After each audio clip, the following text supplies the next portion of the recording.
Salve felas. Oh, oops, I'm sorry, I'm still speaking Latin. Hi, kitty cats. Do you think conservatives just hate transgender women, or are they confused why anyone would give up the power of being a man? To answer that question, I've got a history lesson tonight from ancient Rome. It turns out, challenging the status quo gets the people in power angry. The Christians did it about 2,000 years ago, and today they're not at all happy with the turnabout that's going on. So, let's talk about what happens when cultures are faced with their own obsolescence as the next generation begins to jump ship. So here are my live stream opening plugs. I'm Dr. Amethysta Herrick. I see a bunch of you in the chat already. I'm Dr. Amethysta Herrick. I am a scientist. I am a content creator.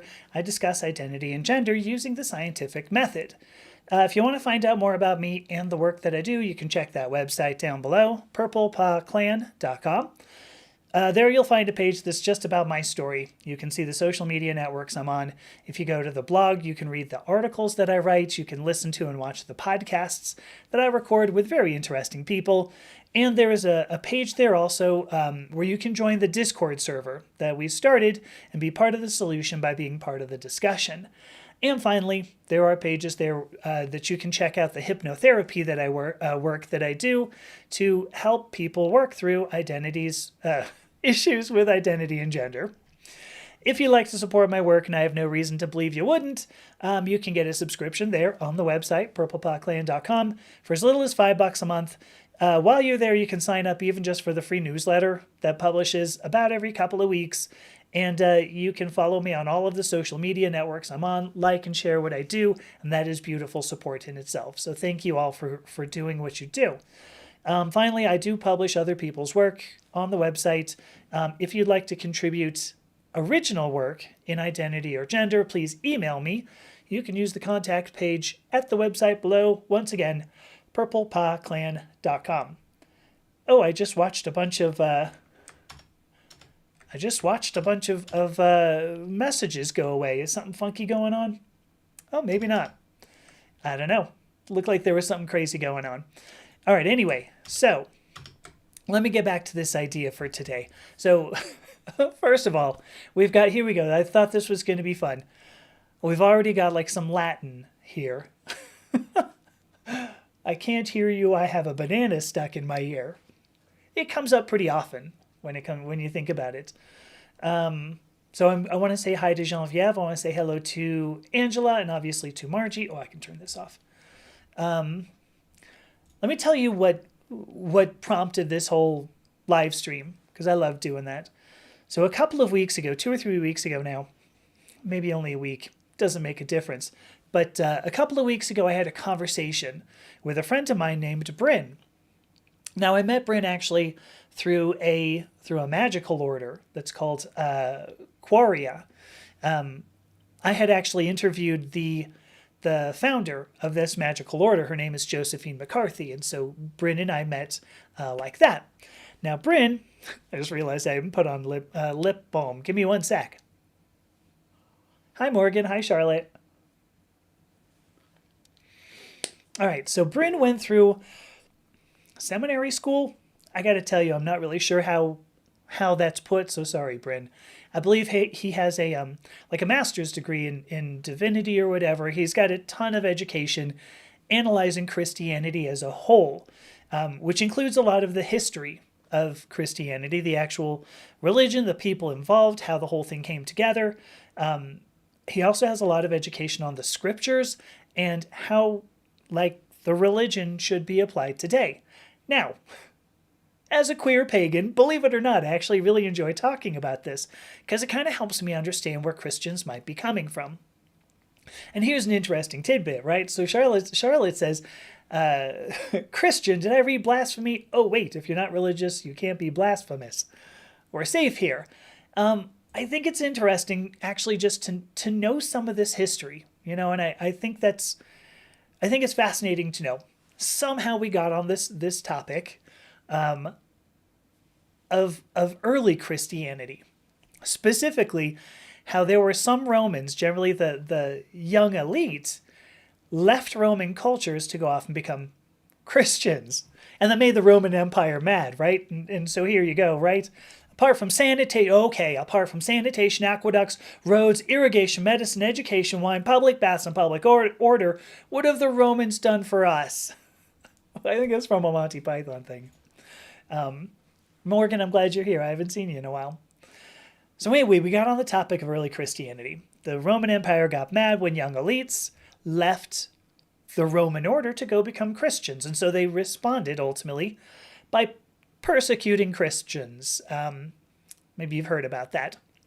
So as we talked about this persecution and how this history played out, I saw this parallel with the way transgender women are treated today. Transgender women end up leaving a patriarchy in order to become women, and that makes conservatives mad. So they've responded by persecuting transgender women. Maybe you've heard about that. Don't know. In one case, we see denying riches. That's on the Roman side. On the other side, we see denying masculinity. But for both, when people leave those cultures, it's a referendum on just how perfect the culture is supposed to be. So tonight, I will talk about how early Christianity first gained the ire of the Roman Empire, how transgender women today gain the ire of the white patriarchy, and why fragile cultures attack anything that questions their quality. And then finally, why transgender men never get any hate from conservatives.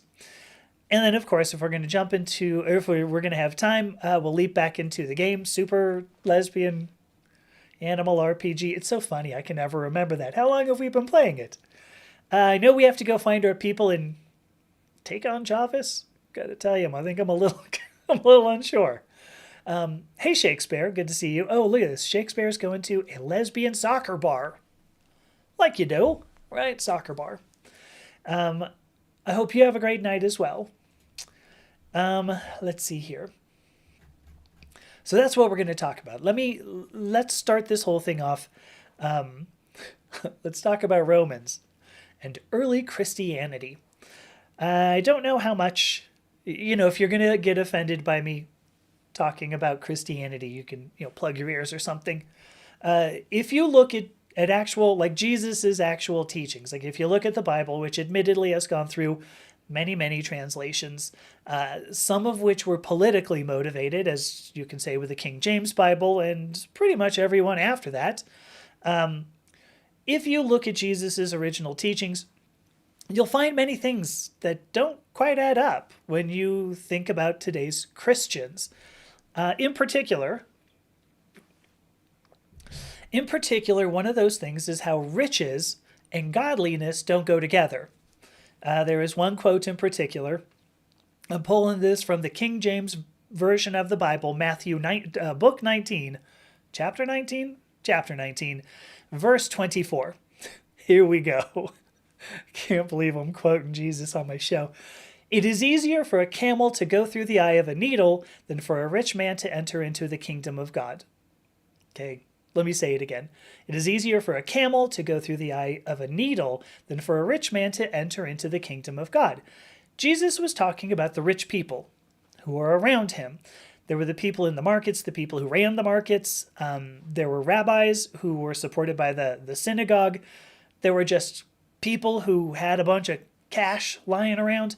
And this line was supposed to say that his path, the path that he represented, entailed humility. And it entailed faith that their God was going to provide for them. His path could not be purchased with riches. You couldn't buy your way into this. And this ultimately is a commentary on how the poor were suffering really greatly as the rich were living in comfort. In fact, I think you could even set up a causal relationship there. The poor suffered greatly so that the rich could live in comfort. And maybe you've seen some of that today too, for what it's worth. Some Romans actually took this at face value. And what they did, they sold all of their worldly possessions, took up a begging bowl, right? Give me food in my begging bowl, and lived a life for their God.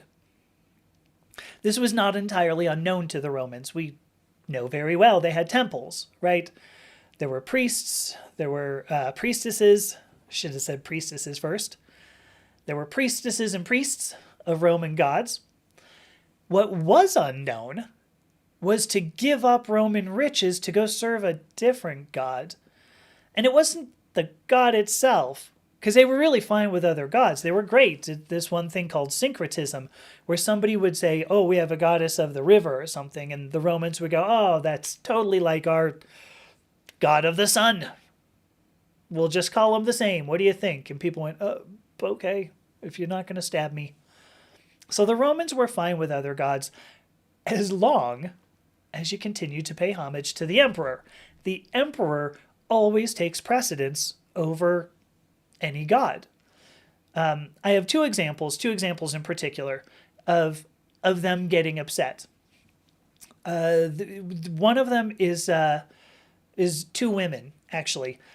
So all three of these people have been canonized for their suffering at the hands of the Roman Empire. I'm making myself laugh. There was a young noble woman, I believe she was 22 when she did this. Her name was Perpetua. She had a slave named Felicity who was from Carthage, I believe. So Perpetua and Felicity. Perpetua at some point said, I'm off, right? They both went off to join the Christians. Now, I actually kind of figure one of the major issues the Romans felt was that, Perpetua was taking riches with her. She was taking the slave Felicity. This was somebody's property. But they also believed, Perpetua and Felicity believed that there was no other god before the Christian God. Maybe you've heard that bit too. And they refused to pay tribute to the emperor. They refused to give sacrifice to the emperor. So they were imprisoned. And we actually have Perpetua's diary detailing what happened. Going to the Christians, getting imprisoned, whatever. Because they were canonized. They died as martyrs. Because that's how you get canonized, right? So that's one story, Perpetua and Felicity. And before you go, well, it's sure. Women were not worth much to the Roman Empire. Who the hell cares? We also have the story of Anthony. Saint Anthony, of course, right? So his story ultimately was written by a guy, a Roman, named Athanasius. At the time, Athanasius was the bishop of Alexandria, so it was a little time after this, but he's considered a reliable source, is the point. Anthony was, again, a young Roman elite, a noble, who left the comfort of his riches. He believed, apparently, this is according to Athanasius, he believed in Jesus' divinity. And, again, no gods before him. It doesn't even come down to the emperor, but once again, since he's Saint Anthony, he died as a martyr, unfortunately. Now, these two Romans, two Romans, challenged not only the primacy of the emperor, that Jews should have no other gods before the emperor, they challenged the Roman social order. They purposely, willingly, voluntarily chose a social order that was not a strict hierarchy. They chose a social order that was based on humility, that was based on privations, that was based on loving other people.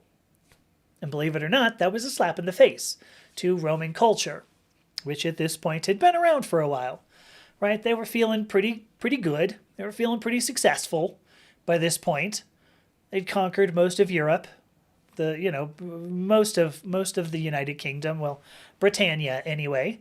They were feeling pretty good about themselves. Having somebody leave was a slap in the face. So the Romans, they're out there, they're watching young nobles leave, and they're thinking to themselves, what the hell's wrong with you?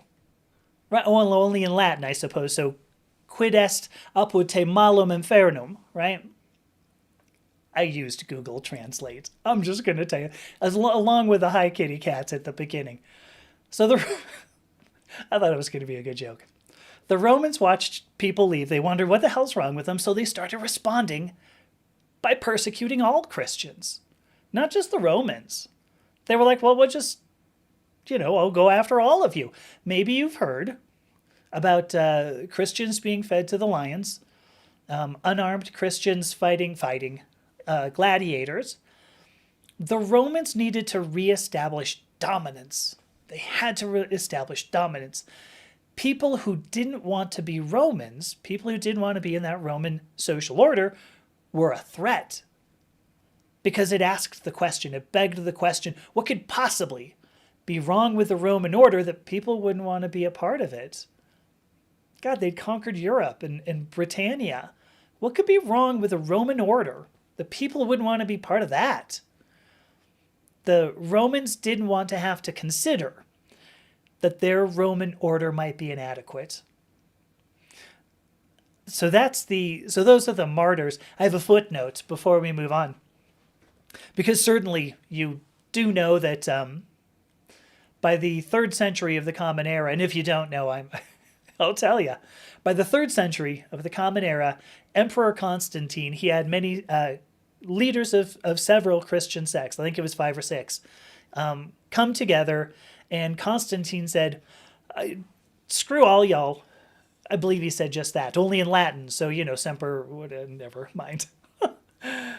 That would have been great. I should have written that down as a joke. But so he ordered all of the leaders of these Christian sects to have what we know now as the Nicene Councils. The ecumenical councils is what they were called. And this is where Christianity ultimately was codified. This was, I called it the 3rd century. I'm sorry, it's the 4th century. 346, and I think was the very last one. 346 CE was I believe was the last one, and that was where the Christianity was codified, where heresy was defined.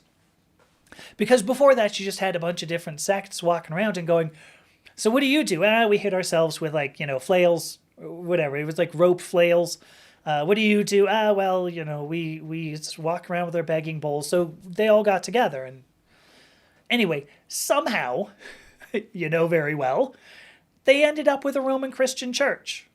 Maybe you've heard of that. Somehow they ended up with the Holy Roman Empire. And they did all of that with a cunning use of monks. Monks.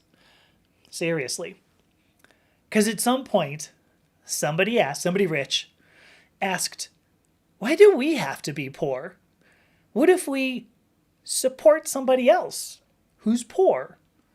Because those people can live a life of piety, so, we don't have to. And in this way, it actually turns out to be very similar to how Romans saw religion with their gods, right? It was similar to that, to just having a temple. Now you can just go, we have a Christian temple. We got a couple of monks. They're in there being really pious. I feel great about myself because they're pious. So there's that footnote. Somewhere along the way, that belief that I started off with, the belief that the whole camel and the needle and the rich man, whatever, they believed that it was just a metaphor for being rich. And what you could do instead was just donate to the Christian church. The Christian church obviously has benefited handsomely from that particular reframing. So that's my ancient Roman history lesson there. How does this history lesson play into today? For that, we do need to think about the patriarchy.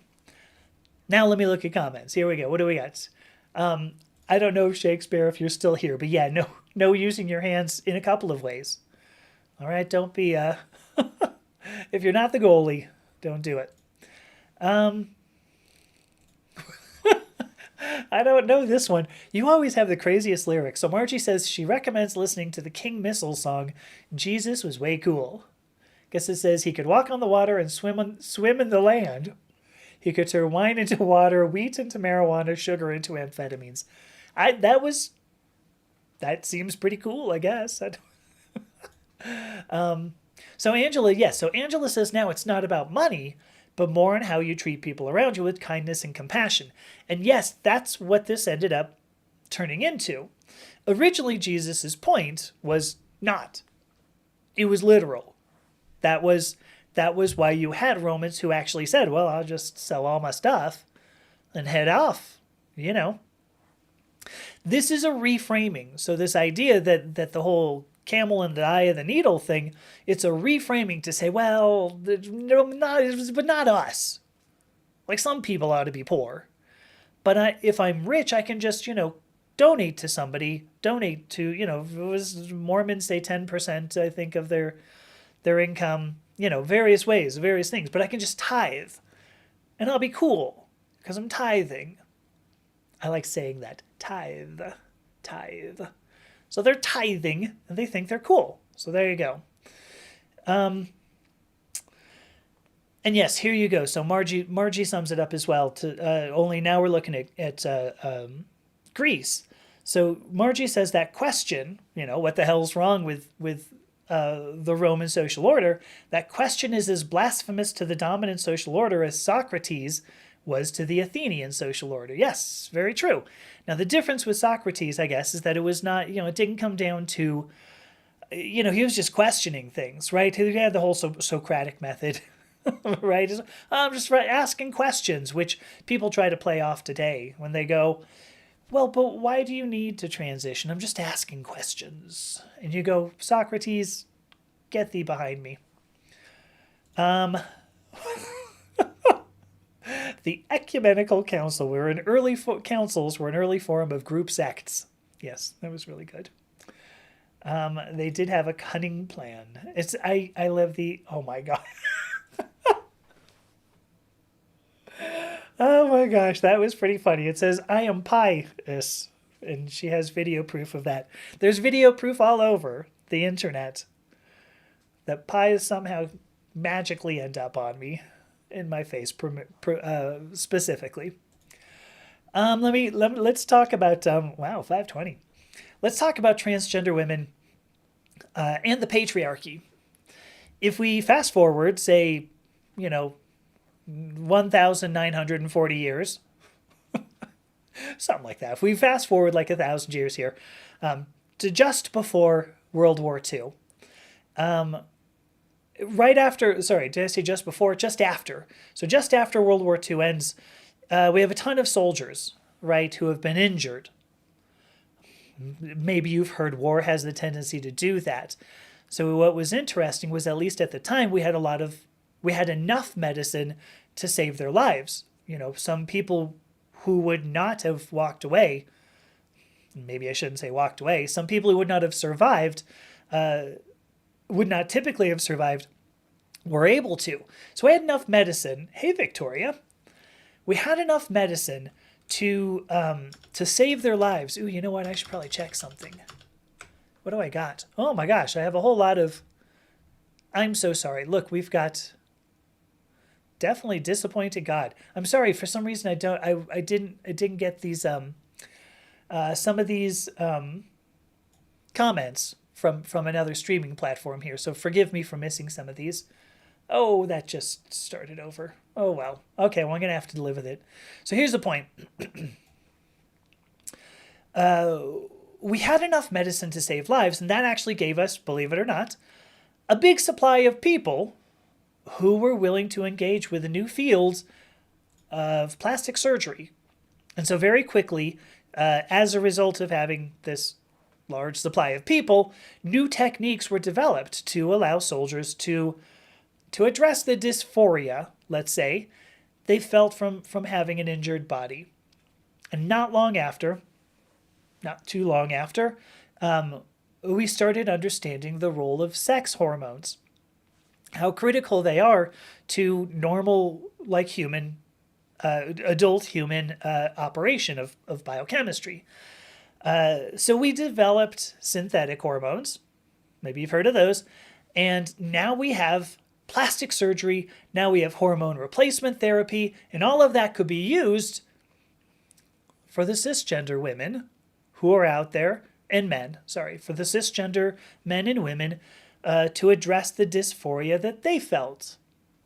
In some cases from injuries. In the case of women, of course, you had ovarian cancer, polycystic ovarian syndrome, endometriosis. With men, you just have, low testosterone, which causes chronic fatigue syndrome, all of this, right? We built up a significant corpus of medicine for modifying human bodies. If you're transgender, you might have heard about a couple of these. That seems to be my theme for the night. Maybe you've heard of these. Now, it was okay for cisgender men and women to receive these therapies. And in fact, actually, it's still okay for cisgender people to receive gender-affirming care. And it was okay for transgender people to receive gender-affirming care, at least to a point. Let me mute myself for a second. I got a cough.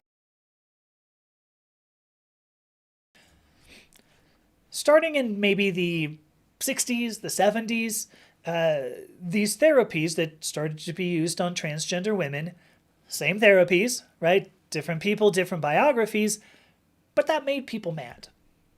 And those people were saying to transgender women, what the hell is wrong with you? Only probably in many languages, right? Because it was all over the place. Why? Why does medicine, just science, become bad for one group of people, but okay for another? Now, I've spoken quite a bit on how a white patriarchy thinks, how it works. And one of the points that I've made is that being assigned male at birth, if you grow up in a white patriarchy, being assigned male at birth is the highest accomplishment you could possibly achieve. And maybe you go, well, that's a roll of the dice, roll of the genes. If you win, that's fortunate, right? It is. It really is. And that's what makes a patriarchy so amazing for the people who benefit from it, is they go, sorry, you're just a girl. I don't know what to tell you. So if you walk away from this fortune, let's call her the goddess Fortuna, as long as we're talking about Roman gods and goddesses, to walk away from this fortune confuses those people who are invested in this white patriarchy.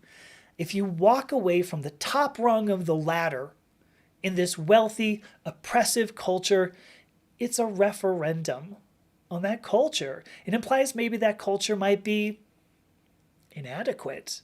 It might imply that being assigned male at birth is not all there is. So what happened, maybe you've noticed, is that white patriarchy persecuted transgender women. In fact, if you watch that podcast with Dr. Z, so the one that came out last Friday, assuming you're watching this live, if you saw, oh, hey, Emma, if you watch that podcast with Dr. Z, she even brings it up. She says some transgender women actually don't want to transition. It would probably make them feel better. But they don't want to transition because if they do so, they would lose the privileges associated with being assigned male at birth. So in my opinion, this is my belief here, transgender women are persecuted today because the patriarchy doesn't want to believe that anybody would walk away from it. The patriarchy doesn't want to believe anybody could walk away from it. Because giving up that privilege is a threat to that culture. It's a threat that says, maybe this isn't the best. Now, as another footnote, as long as we have monks, you'll notice that transgender men benefited from the same medical advances. They benefit from the same advances in synthetic hormones, the same advances in plastic surgery, but nobody seems to worry about them all. Doesn't seem to worry about them. They're just like, oh, sure, whatever, transgender men, no big deal. They're going to go into, the men's restroom. Who the hell cares? In fact, typically if you show somebody, look, here's a picture of a transgender man who's got like this big beard and, buff looking dude. You go, should this person go into the ladies' room? And you'll get Christians who go, what? No, of course not. That's a man. And you go, well, that's a transgender man. And if you expect people to go based on their chromosomes, this person should go into the ladies' restroom. And then usually get people, they glaze over. They go, no, of course not. Oh, that's a transgender man. And they go, and you go, hey, there you go. Sucks. All right, so now we have enough information. We have enough information. We've had 2 little history lessons, one on ancient Rome, one on, medicine, development of medicine in the 20th century. So now we have enough information to look at both of these situations for similarities. What are the similarities here? If I put this over here, I want to do that. Sure. Let me see. What do I got? So Morgan. Oh, yeah.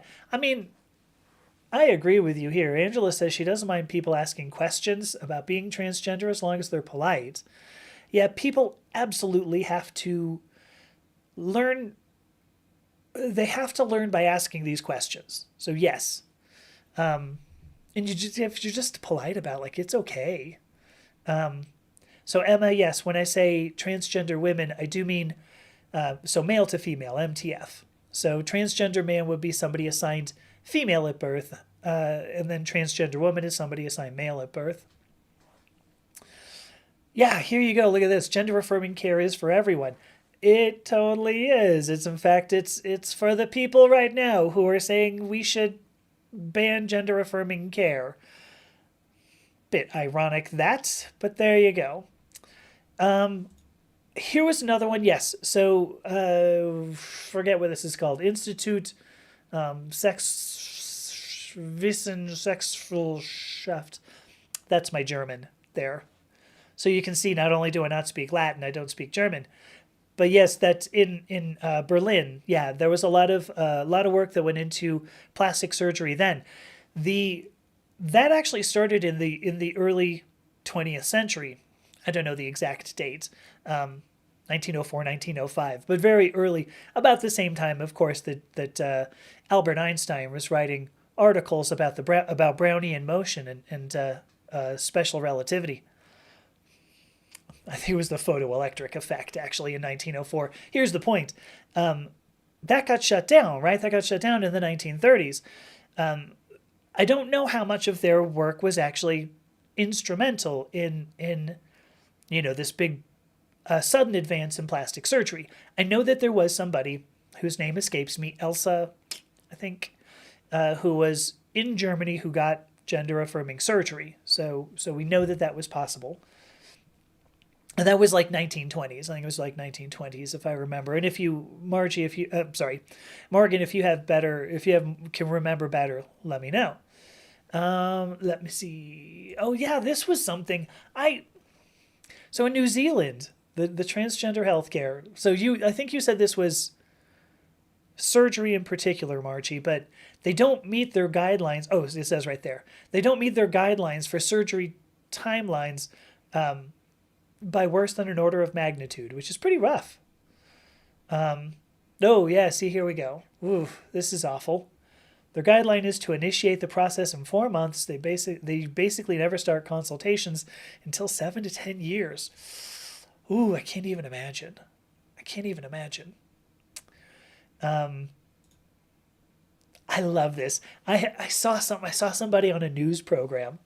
Guy holds up a picture of this burly looking dude. He goes, "What? No, that guy shouldn't go into the ladies' restroom. Oh, it's a transgender man." And then yes, smoke starts coming out. That's what's happening in there. Could hear it. Okay. I think it's important now. Let's connect the two. Let's look at the connection between Roman Christians and transgender women. What ultimately defines this anger? What's the defining characteristic? What causes this is you have a society, first of all, a society that thinks it's the best. Well, actually, let me just start with this. I would say that when you have a society that thinks it's the best, it really needs to keep thinking that. And we have seen this countless times across history. This is the reason why this anger begins. You have a society that says, well, we're the best, and they need people to confirm that. We've seen this countless times across history. Countless. I might mention the Roman Empire, for one. When a culture starts to lose adherence, sure. People who think it's great, then it ends. That's it. Every culture needs people who believe in it in order to keep going. And this is barring, of course, you don't have a Roman Empire that comes in and just decimates your culture. Oh, that's not the right word for it. Just comes in and destroys your culture and says, now you're Romans. welcome to the club. So every culture needs people who believe in the culture in order to keep going. We watched the Roman Empire deteriorate initially over the course of about 1,000 years, accelerated toward the end. It wasn't quick, but people found that being Roman was just not as fun as the Romans said it was going to be. There were a lot of uprisings, and all of those uprisings would cost the Roman Empire money. They had to send troops there. They had to continue to send money for food. They had to stay on good enough terms with the people they were, supposedly ruling. Oh, I can take this down. Sorry. So these continued uprisings cost them money, and soon it became easier. Well, soon it became financially expedient for Rome to withdraw troops from an area than just to keep on fighting for it. It just wasn't worth it. You can see this if you look at UK history, British history, I should say. If you look at British history, you will see a crap ton of that. Go and look up the Iceni queen, Boudica. She fought against the Romans. Cartimandua was another one who was kind of, ooh, what do we do? So you can see that all over. And sooner or later, the Romans were like, these people are it's just too much pain to do this. Not because of Boudica or Cartimandua, I should mention, because sometime after. But they went, this is a pain. Just withdraw, withdraw our troops. When you spread yourself really thin, you have a lot of area to pay money to. So that's what happened with the Roman Empire. Today, we obviously have a white patriarchy all around us. In fact, including in the UK. So you got rid of the Romans, but look what you got. Sorry about that, all of you over there. Angela, I'm talking to you. This white patriarchy, hi Kaylee, this white patriarchy is perpetuated by people. So this white patriarchy stays in power because people believe that being assigned male at birth is the highest accomplishment. If we did not have people agreeing to the premise of white patriarchy will go the way of the Roman Empire. It will deteriorate. And I'm saying this knowing that I'm saying this because I think it's clear, for what it's worth, that we're watching some of the death spasms of a white patriarchy right now. Because white patriarchy is being played out in the extreme, in its absolute extreme. And when that happens, that means it needs to find a scapegoat. The Romans did this. The Romans went, well, it's the Christians. The problem is not us, it's the Christians.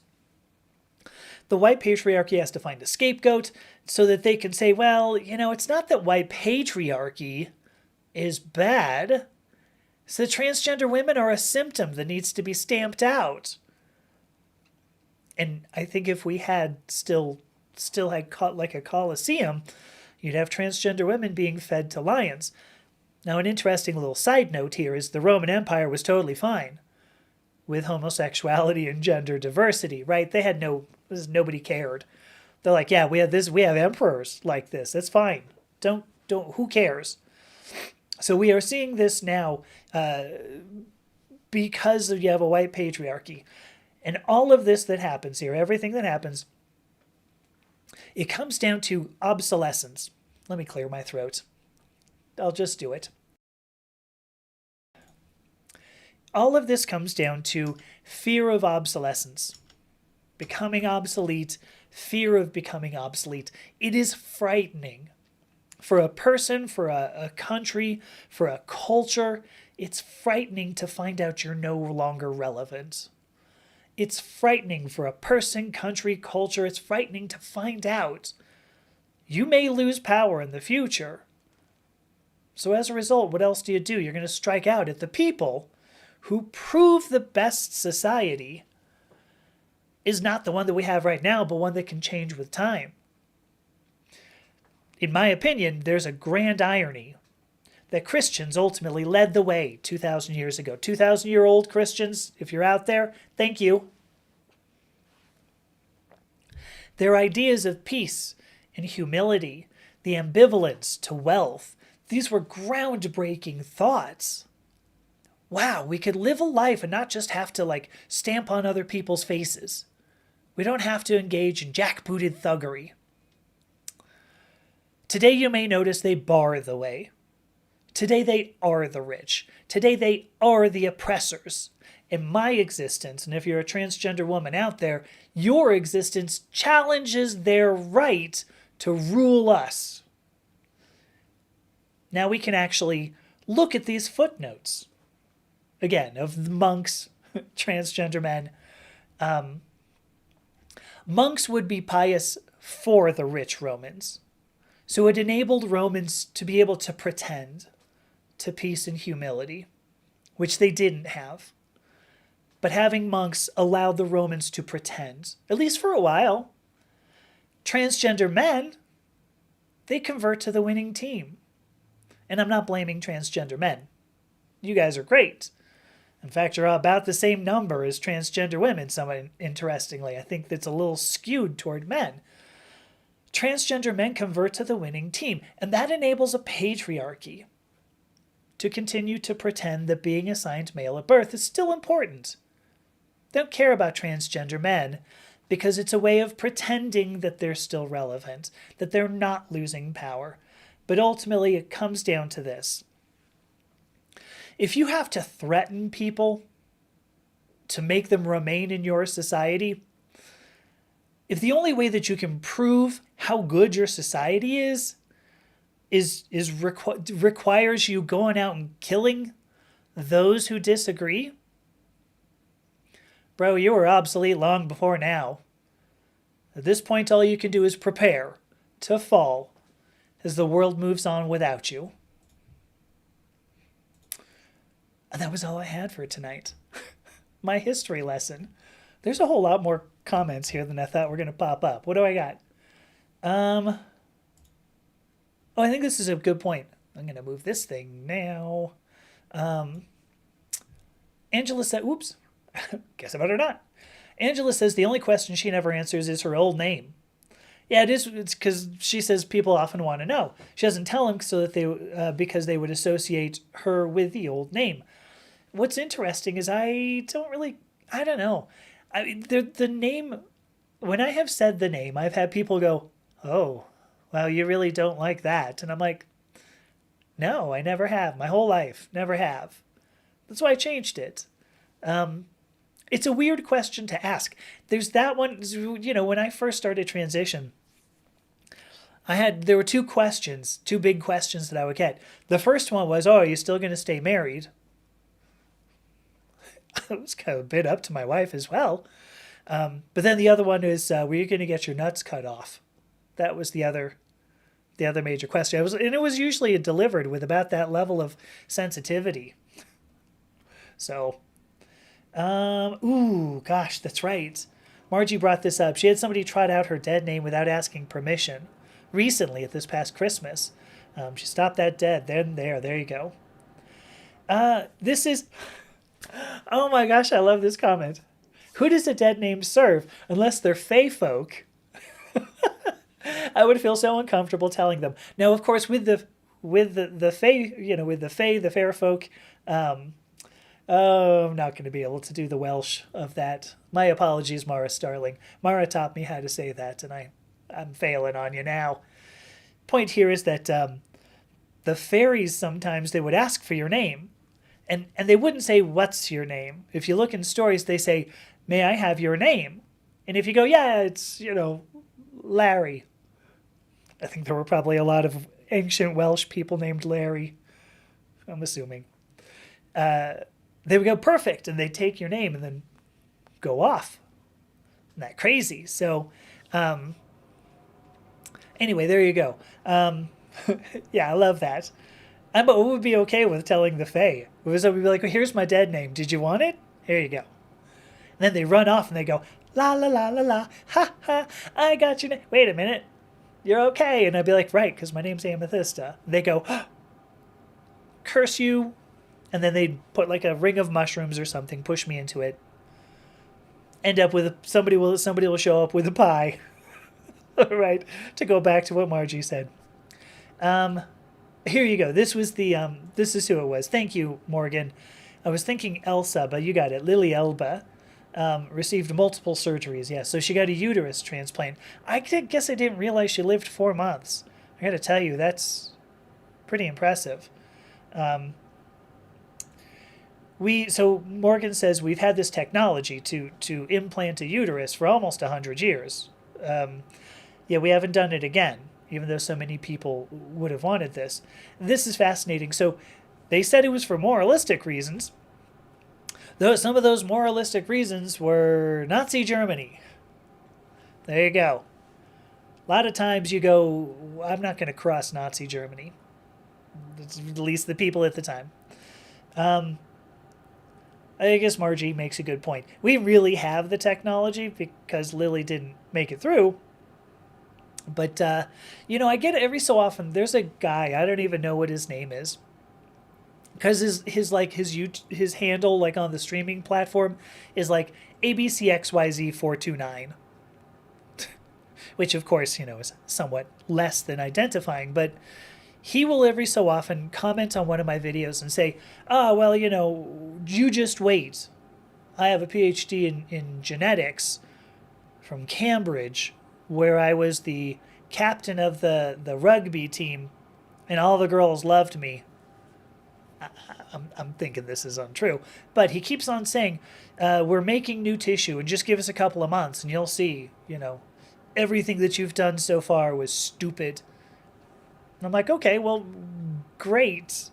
How about this? Yell at me when that happens, first of all. And second of all, what it means is that those who come after me, let's say Emma, let's say, my niece, a lot of people, they can benefit from it even if I don't. I have the feeling that Lily Elba did not regret what she did, even if it wasn't, stick around for a long time. So, let's see. I think this is a great point. Morgan says if we had kept at it even a little bit, would we have been there today? Fear and jealous need to control. It sucks that people's fear and jealous need to control others keeps all of us in the effing dark. I'm willing to say it, all in the fucking dark. Why would you do that?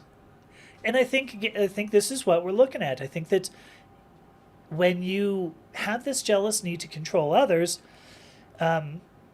when somebody says, oh, look, I'm able to do something, and I say that the reason why you believe you can control me is false, of course they're going to come after you. Because they're frightened. Let me see. Oh, Victoria says there are so many parallels between this and the struggles found in her family of origin. Oh, that's awful. I'm sorry. See, here you go. Esto tu, Regina. Pulcres la valida. Es et valida. Sorry, I'm doing like Spanish. I'm reading this like it's Spanish. Doesn't work. Oh gosh, okay, Morgan's gone already. Like 10 minutes ago. Whoops. Good seeing you. Good seeing you, Morgan. What else do we have here? I love this idea. Wait, did I actually miss... Did I miss Bo? When did Bo come in? Anyway, here we go. Sorry. Angela says she changed her name to the name that her mother said she would call a girl. It's totally different. I didn't even bother to ask my mother. I wonder what it was, first of all. But I also think... I don't think my mother really would have told me, for what it's worth. That's my opinion, but... Hi, Felicia. I have Felicia... Oh, that was who it was. Felicia Fagerström. Fagerström. I struggle a bit with my Swedish, I'm sorry. I'm trying to remember how to say hi, how was your day? Because I can... Anyway, she asks me how was my day. My day was okay. This was a whole thing about Roman days, Roman Christians. For the life of me, I'm trying to remember how to say how are you in Swedish. Hur står det till? There we go. Hur står det till själv? That was Swedish, if you didn't know. Not Latin. Here we go. So Bo, somehow I don't see Bo on this. But Margie's replying to Bo, saying, yes, immunology is a big issue. And they sure as heck didn't know about tissue typing 100 years ago. Very true. Yeah, that's very true. Okay, let me see. I got 550 here. There we go. I'm going to go ahead and take a break. I'm going to use my, you guys remember this? I'm going to use my little breathy puffy thing. I'm trying to do this so that you can see it. I'm going to use my little breathy puffy thing, like you do. And, oh, there we go. Look at this. I'm just going to pop this up. So, Andrea, how about if I just go with Andrea, is taken V351 from Transformation Labs last week. It sounds cool no matter what it is. I don't actually know what it is, but saying I'm taking V351, people go, you're a mad woman. What does it do? And you go, oh, I'm going to, all kinds of things. So I love that. Anyway, I'm going to pull this little thing out, and I think that'll settle my throat just a little bit here. I wish someday this stupid whatever it is would go away, and I wonder if it's going to have to wait until spring. I don't know. But I will take a 5-minute break. We will be back in, 5 minutes, because that's what it means. All right. See you shortly. Taking a break. Here we go.